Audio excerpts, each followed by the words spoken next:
আমার ফ্যামিলিতে কিছু পার্সন ছিল যারা কিনা লজ্জা আমাকে কোনো প্রোগ্রামে নিতে চাইতো না। নিবে কেমনে ভাই? এইসব সাপড়ি চুপড়ি টিকটকার নিয়ে কোথাও যাওয়া যায়?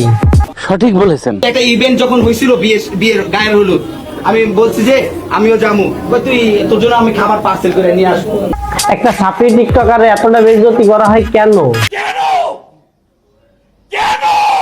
আত্মীয় স্বজন আছে দেখায় যে বিডি ইমরান, দেখে যে বিডি ইমরান কিন্তু আমার ভাই, দেখছিস তো? তোর বিডি ইমরান বিশ্বাস করে না তুই যে আমার খালাতো ভাই। তোমার তাই বিটি ইমরান বিশ্বাস করে না? প্লিজ বিটি ইমরান ভাই একটু বিশ্বাস করে নেন প্লিজ। বলছি না যে শাকিব খান, পরিমণি, তারপর প্রিন্স মামুন, অ্যালেক্স সবুজ, এমদাদুল, এই সেলিব্রিটির কাছে যে সেলিব্রিটি আমার ও যে সেলিব্রিটিদের আনবে সেই সেলিব্রিটির সামনে এইসব বিটিরা কিছুই না। না মানে এইসব সেলিব্রিটিরা কিছুই না।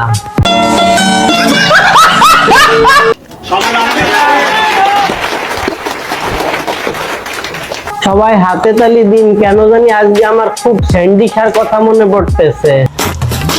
কিন্তু বাবাই বলছে যে দেখ তোর ছেলেকে তুই বোঝা, টিকটক করতে দিস না, কারণ আমি একজন শিক্ষক, টিচাররা আমাকে লজ্জা দেয়। আমার মা বলছে আমার ছেলে একদিন অনেক বড় হবে, তুমি গর্ব করবা। আসলে সে গর্ব করার মতো হয়ে গেছে। বিটি ইমরান থেকে সে এখন নাপিত ইমরান হয়ে গেছে। खत्म, bye bye, tata, goodbye, गया।